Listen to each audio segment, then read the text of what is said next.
Hi! Welcome back to L square TCG. ఈరోజు Vinayaka Chavithi special dry fruit modak recipe చూద్దాము.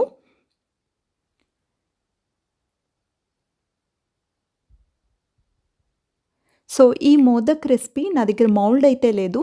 నేను normal paratha చేసినప్పుడు మనం ఎలా లోపలికి స్టఫ్ నొక్కుతూ, తిప్పుతూ క్లోజ్ చేస్తామో సేమ్ అదే ప్రొసీజర్‌లో చేస్తున్నానన్నమాట. చాలా ఈజీ.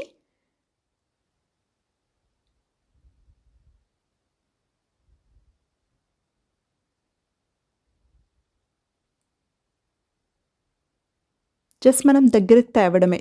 ఒక చేత్తో తిప్పుతూ, దగ్గరికి తెస్తూ క్లోజ్ చేసేయడమే.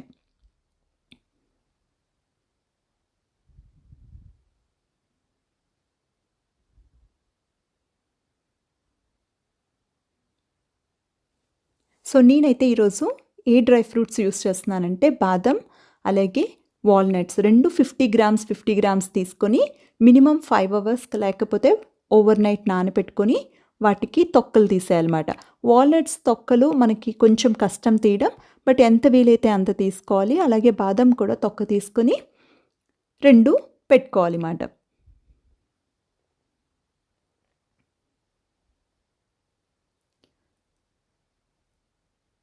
సో, వాల్‌నట్స్ అండ్ బాదం నానపెట్టి చేస్తే మంచిదని చెప్పి నేను ఇలా చేస్తున్నాను. కావాలంటే మీరు దీన్ని వేయించి కూడా చేసుకోవచ్చు. నానపెట్టి తింటే మంచిది కాబట్టి నేను ఇలా చేస్తున్నానన్నమాట. సో, మొత్తానికి రెండిటికి తొక్కలు తీసేసాను. ఇప్పుడు ఏం చేయాలంటే మిక్సర్ జార్‌లోని పల్స్ అనే ఆప్షన్ యూజ్ చేసుకొని చక్కగా వీటిని కోర్స్‌గా గ్రైండ్ చేసి పెట్టుకోవాలి. ఇప్పుడు ఒక పాన్ పెట్టుకొని దాంట్లో ఏమి యాడ్ చేయలేదు. జస్ట్ ఈ డ్రై ఫ్రూట్ మిక్స్చర్ యాడ్ చేసుకొని ఇందులోని మనకి వైట్ షుగర్ కావాలంటే వైట్ షుగర్, లేకపోతే బెల్లం కావాలంటే బెల్లం, లేకపోతే బ్రౌన్ షుగర్ కావాలంటే బ్రౌన్ షుగర్ ఏదైనా యాడ్ చేసుకోవచ్చు. నేనైతే బ్రౌన్ షుగర్ యాడ్ చేస్తున్నాను 75 గ్రామ్స్. సో, ఇంకా కొంచెం షుగర్ తక్కువ తినాలి అని అనుకునే వాళ్ళు 65 గ్రామ్స్ కూడా వేసుకోవచ్చు మాట. 75 గ్రామ్స్ అయితే షుగర్ పర్ఫెక్ట్‌గా ఉంటుంది, కొంచెం స్వీట్‌గా. మనకి డ్రై ఫ్రూట్స్ నుంచి కూడా కొంచెం స్వీట్‌నెస్ యాడ్ అవుతుంది కాబట్టి 75 గ్రామ్స్ పర్ఫెక్ట్‌గా సరిపోతుంది. కావాలంటే ఇంకా తక్కువ కూడా వేసుకోవచ్చు. సో, ఒక ఇలైచీ తీసుకొని ఆ పౌడర్ కూడా వేసుకోవాలి.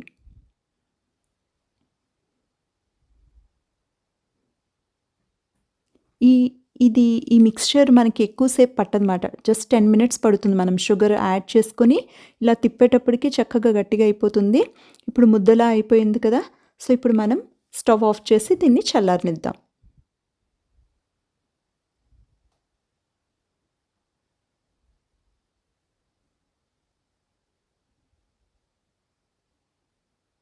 ఇప్పుడు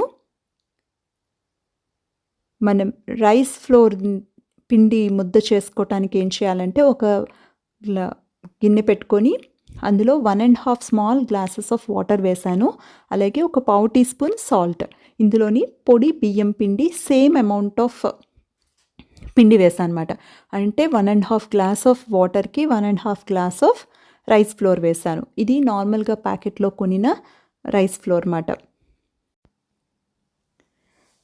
జస్ట్ ఒకసారి కలుపుకొని ఇక్కడ మనకి ఒక 2, 3 నిమిషాలే టైం పడుతుంది. మనం వాటర్‌లో యాడ్ చేసుకొని వెంటనే ఒక టీ స్పూన్ ఘీ కూడా వేసుకొని ఒకసారి కలుపుకొని మనం స్టవ్ ఆఫ్ చేసేసుకొని అదే పొయ్యి మీద మూత పెట్టి ఒక 5-10 నిమిషాలు వదిలేయాలి.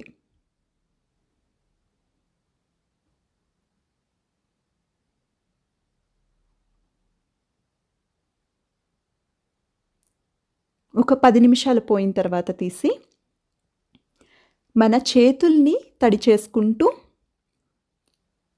పిండిని చక్కగా ముద్దలాగా కలుపుకోవాలి మాట. పక్కన నీళ్లు పెట్టుకొని మన చేతుల్ని ముంచుతూ ముద్ద చేసుకోవాలి.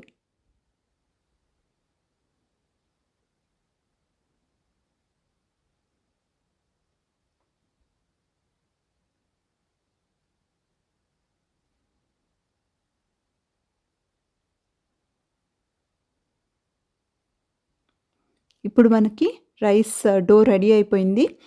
ఒక చిన్న ముద్ద తీసుకొని మనకు ఎంత సైజు కావాలంటే అంత సైజు తీసుకొని మిగిలిన ముద్ద మీద మనం చక్కగా మూత పెట్టేసుకుంటే ఆరిపోకుండా ఉంటుంది.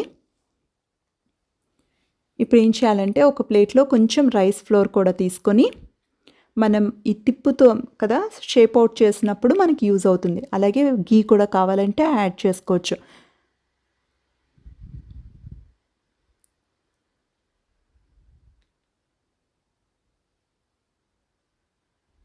పిండిలో మన చేయి ముంచుతూ మనం ఈ షేప్ అవుట్ చేసుకుంటాం. ముందు ఫస్ట్ రౌండ్ చేసాము. ఇప్పుడు ఏం చేయాలంటే దీన్ని చక్కగా స్టఫ్ పెట్టడానికి పల్చగా రౌండ్ షేప్లో తీసుకొని రావాలి.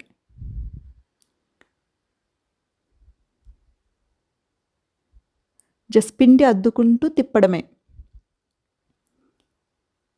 ఎడ్జ్లో తిప్పుతూ ఎలా చూపిస్తున్నానో అలాగా. సో ఈ సైజ్ అయితే మనకు సరిపోతుంది, విరిగిపోకుండా వస్తుందన్నమాట.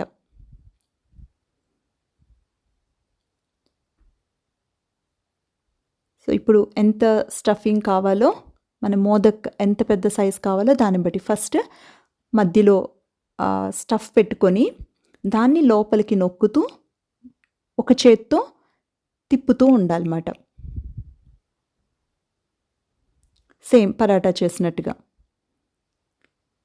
దగ్గరికి తెస్తూ ఉండాలి, తిప్పుతూ ఉండాలి.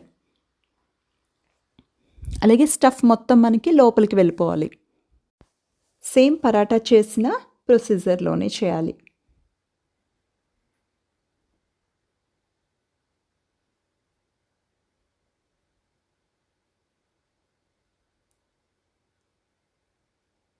అదే మౌల్డ్ ఉంటే ఈజీ.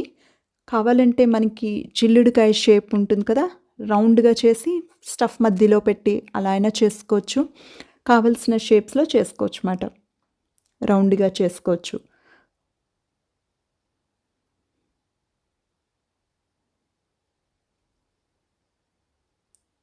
సో ఇలా మొత్తం అన్నీ చేసేసుకోవాలి.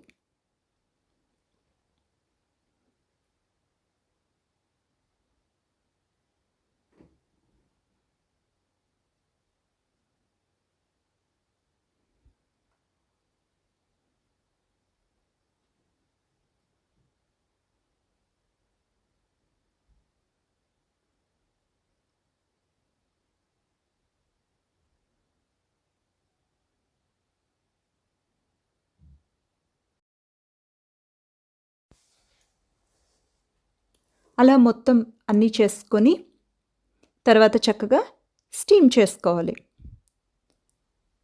ఇడ్లీ పాత్ర ఉంటే ఇడ్లీ పాత్రలో, లేకపోతే ఇలా ఏదైనా ఒక ప్యాన్లోని ఇడ్లీ స్టాండ్ లేకపోతే ఏదైనా కన్నాలుంటే స్టీమ్ చేసుకునేది ఏదైనా దాంట్లో పెట్టుకొని, ఇక్కడ నేను విస్తరాకుల బౌల్స్ పెట్టాను. ఇది ఆప్షనల్, కావాలంటే పెట్టుకోండి. నాకు ఆ ఫ్లేవర్ నచ్చుతుందని పెట్టాను. అండ్ ఈజీ కూడా మనం తీసుకోవడం ఒక్కొక్క మోదక్. దాని గురించి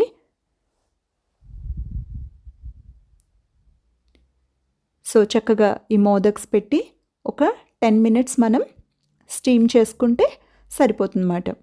కావాలంటే అవుట్లెట్ని క్లోజ్ చేసుకోవచ్చు పిండి ముద్దతో. ఇదే రైస్ ఫ్లోర్ ముద్దని కొంచెం పెడితే సరిపోతుంది.